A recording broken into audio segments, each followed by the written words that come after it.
नमस्कार, मी धनंजय सानप. ॲग्रोवनच्या बळीराजा जागा हो या खास सिरीजमध्ये तुमचं स्वागत. आपल्या शेजारच्या गुजरातमध्ये गुजरात दूध सहकारी संघाचा एक ब्रँड उभा राहतो. त्याचं नाव असतं अमूल. अमूल बघता बघता देशात सर्वाधिक खपला जाणारा ब्रँड तयार होतो. त्याचा दबदबा राज्यात तयार होतो. पण आपल्या महाराष्ट्रात मात्र काय चाललेलं असतं? वर्षभर दुधाच्या प्रश्नावरून भडका उडालेला असतो. दरवर्षी दूध दरावरून राज्यातले शेतकरी रस्त्यावर येतात, पण तरीही दुधाचा प्रश्न सुटत नाही. शेतकऱ्याला दर मिळत नाहीत. आता तर पशुसंवर्धन मंत्री राधाकृष्ण विखे पाटील यांनी राज्यातील दुधात 30% भेसळ असल्याचं सांगितलंय. मग राज्यातील दूध व्यवसाय नासलाय का, याचा शोध घेण्याचा प्रयत्न आम्ही केला.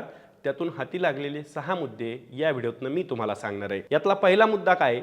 राज्यात दररोज सुमारे 2.25 कोटी लिटर दुधाचं संकलन केलं जातं.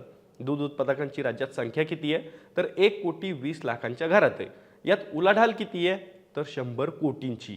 हा सगळा व्यवसाय चालतो तो लिक्विड स्वरूपाच्या दूध विक्रीतून. यात सहकारी आणि खाजगी संघ दुधापासून भुकटी तयार करतात. लिक्विड नंतर भुकटीचा वापर केला जातो, पण या दोन्हीतलं मार्जिन मोठ्या स्वरूपात मिळत नाही. म्हणून मग दूध उद्योग अडचणीत सापडतो. पण या उलटच अमूल, प्रभात, पराग, हेरिटेज यासारख्या कंपन्या मात्र दुधावर प्रक्रिया करून मूल्यवर्धित उत्पादनं तयार करण्यावर भर देतात. त्यामुळे त्यांना मोठी झेप घेता येते. राज्यात मात्र तशी व्यवस्थाच उभी करण्यात आलेली नाही आहे. त्यामुळे दरवर्षी दुधाचा भडका उडाला की सरकार फक्त मलमपट्टी करतं, अर्थात ते दोन्हीकडेही उद्योग आणि शेतकऱ्यांवर, आणि पुढच्या वर्षी पुन्हा जुनीच जखम ठणकत राहते. आता दुसरा मुद्दा लक्षात घ्या, राज्य सरकारचा आहे. राज्य सरकार दूध उत्पादकांना दराची हमी देण्यासाठी कमी पडतं. आत्ताचाच प्रकार बघा ना, राज्य सरकारनं 3.5 फॅट आणि 8.5 SNF साठी 34 रुपये दर जाहीर केला होता. पण मुद्दा काय होतो? तर राज्यातील एकूण दूध संकलनापैकी 76% दूध खाजगी दूध संघाला दिलं जातं. म्हणजे या खाजगी दूध संघाचा त्यावर ताबा आहे. त्यामुळे खाजगी दूध संघाला मोकळं रान मिळतं. एकीकडे शेजारच्या गुजरात सहकारी दूध संघाचा अमूलसारखा ब्रँड उभा राहतो.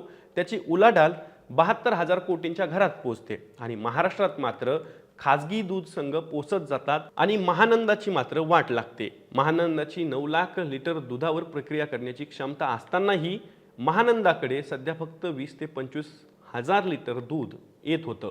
त्यातून शेवटी आर्थिक गैरव्यवहाराचा बळी ठरून महानंदाला राष्ट्रीय दुग्ध विकास महामंडळाकडे सोपवण्याची वेळ राज्य सरकारवर येते. त्यामुळे राज्य सरकार दूध प्रश्नी किती गंभीर आहे आणि ते किती गांभीर्याने या प्रश्नाला घेतं ते आपल्याला समजतंच. आता यातला तिसरा एक महत्त्वाचा मुद्दा आहे, तो म्हणजे सहकारचा. सहकारनं राज्याची आर्थिक घडी बसवण्यात मोठी मदत केली. ग्रामीण भागात पैसा आला तो या सहकारमुळे. शेतकऱ्यांचा जीवनस्तर सुधारला.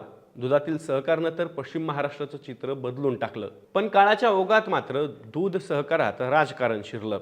सहकारी चळवळीचा ध्येयवाद, निष्ठा आणि बांधिलकी उणावली. आमदारकीचं तिकीट नको, पण गोकुळचा संचालक करा अशी मानसिकता उदयाला आली. राजकीय साठमारीत एका गावात 4 दूध संस्था आल्या. सहकारऐवजी स्वाहाकार माजला आणि दुधात मिठाचा तिथेच खडा पडला. भ्रष्टाचार बोकळत गेला. खाबुगिरी वाढत गेली. अव्वाच्या सव्वा खर्च करण्यात गेला. तंत्रज्ञानापासून अंतर राखलं गेलं. गरज नसताना नोकर भरती केली गेली. या कारणांमुळे सहकारी दूध संघाला घरघर लागली. स्पर्धा करण्याची ताकद त्यांची कमकुवत झाली. या उलट मात्र अचूक व्यवस्थापन आणि प्रक्रिया आणि मार्केटिंगचा कमी खर्च यामुळे मात्र अमूलचा देशभरात उभा आडवा विस्तार होतच राहिला. त्यामुळे महाराष्ट्रातील सहकारी दूध चळवळ मोडून काढण्याऐवजी त्या व्यवस्थेतील दोष दूर करून तिला रुळावर आणण्याची गरज आहे. त्यासाठी सरकारचा निर्णायक हस्तक्षेप हवा आहे. ज्या ठिकाणी सहकारी दूध चळवळ निष्प्रभ होत गेली आहे, तिथं शेतकऱ्यांचा जोडधंद्याचा आधार हिसकावला गेलेला आहे. त्यामुळे काय होतं तर तिथं आत्महत्यांचा प्रश्न गंभीर बनत जातो. आपला मराठवाडा आणि विदर्भ हे याचंच वास्तव आहे. त्यामुळे दुधाच्या बाबतीत विषयाची परीक्षा घेण्यात खरंच काही हाशील नाही आहे. आता चौथा मुद्दा पण तितकाच महत्त्वाचा आहे. भारत जगभरात दूध निर्यात करतो. तो कुठल्या फॉर्मॅटमध्ये करतो तर लिक्विड स्वरूपातील. पण लिक्विड दुधाला फारशी मागणी नसते जागतिक स्तरावर. त्याऐवजी प्रक्रियायुक्त पदार्थांना मोठी मागणी आहे. पण राज्यात प्रक्रियायुक्त पदार्थांची निर्मिती केली जात नाही. केली तरी ती तुटपुंजा स्वरूपाची आहे. दुधापासून भुकटी करण्यात सहकारी आणि खाजगी दूध संघाला फायदा आहे, कारण या भुकटीसाठी सरकार अनुदान देतं. त्यामुळं भुकटीला वगळता इतर प्रक्रियायुक्त पदार्थांच्या निर्मितीला दूध संघ नाक मुरडतात. त्याचा फटका थेट दूध उत्पादक शेतकऱ्यांना बसतो. कारण मूल्यवर्धित पदार्थांशिवाय शेतकऱ्यांना कुठल्याही शेतमालाचा किंवा कुठल्याही पदार्थाचा वस्तूचा किफायतशीर दर मिळतच नाही. पाचवा मुद्दा आहे, दूध उत्पादनात जगात भारत आघाडीवर असला तरी उत्पादकता आणि दुधाच्या गुणवत्तेत पिछाडीवर आहे. उत्पादन खर्च भरून निघेल इतकाही दर आपल्याकडच्या दुधाला मिळत नाही. त्यामुळे उत्पादकता कमालीची कमी आहे. उत्पादकता आणि गुणवत्ता सुधारल्याशिवाय दूध उत्पादक शेतकऱ्यांचं उत्पन्न वाढणार नाही आणि हा धंदा फायदेशीर किंवा किफायतशीर सुद्धा ठरणार नाही. त्यासाठी पायाभूत सुविधा, पशुखाद्याचा स्वस्त दरात पुरवठा, जनावरांच्या जनुकीय शुद्धतेसाठी आधुनिक तंत्रज्ञानाचा वापर आणि शेतकरी केंद्रित धोरणं ही चतुसूत्री गरजेची आहे. आता सहावा मुद्दा सुद्धा तितकाच महत्त्वाचा आहे. भेसळीचा आणि लुटीचा हा सहावा मुद्दा आहे. कोरोनानंतर लोकांच्या आहारात बदल झालेत. दूध आणि दुग्धजन्य पदार्थांची मागणी सुद्धा वाढलेली आहे. भविष्यात ही मागणी अशीच वाढत जाणार आहे. त्यामुळे दुधातील भेसळीचं आव्हान ग्राहकांसमोर आहे. दूध संघ शेतकऱ्यांकडून दूध विकत घेतात, त्यावर प्रक्रिया करतात आणि ग्राहकांना विकतात. त्यामुळे शेतकऱ्यांना योग्य मोबदला मिळणं ही दूध संघाची जबाबदारी असते. शेतकऱ्यांच्या दुधाला 27 ते 28 रुपये दर दिला जात असताना ग्राहकांना मात्र 50 रुपयांनी दूध खरेदी करावं लागतं. शेतकऱ्यांना दिला जाणारा दर आणि ग्राहकांकडून आकारली जाणारी किंमत यात मोठी तफावत आहे. त्यामुळं एक प्रकारे ग्राहकांचंही यातून शोषणच केलं जातं. दुधातील भेसळ हा सध्याचा सगळ्यात मोठा गंभीर प्रश्न आहे. लोकांच्या, विशेषतः लहान मुलांच्या आरोग्याशी, आयुष्याशी हा खेळ आहे. त्यामुळे धास्तवलेल्या ग्राहकांची ए टू दूध, देशी गाईचं दूध या नावाखाली आणखीन वेगळीच लूट सुरू आहे. तर हे होते दूध व्यवसाय नासवण्यासाठी कारणीभूत ठरलेले 6 मुद्दे आणि त्यावरच्या उपाययोजना.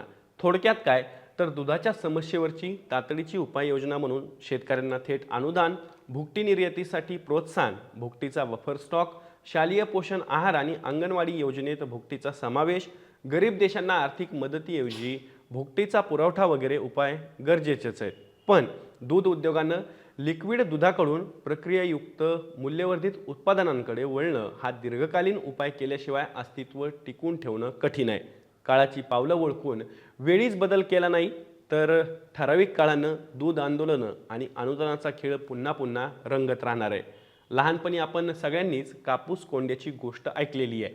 ती गोष्ट सुरू होते मात्र संपण्याचं नाव घेतच नाही. तशीच कथा या दूध कोंडीच्या गोष्टीची होऊ नये यासाठी सर्वांनीच जोर लावण्याची गरज आहे. या विश्लेषणासोबत मी तुर्तास इथेच थांबतोय. मी दररोज संध्याकाळी 6 वाजता ॲग्रोवनच्या यूट्यूब चॅनलवरती तुमच्या भेटीसाठी येत असतो. त्यामुळे तुम्ही अजून ॲग्रोवनच्या यूट्यूब चॅनलला सबस्क्राईब केलं नसेल तर लगेचच सबस्क्राईब करा. पुन्हा भेटू, तोवर काळजी घ्या.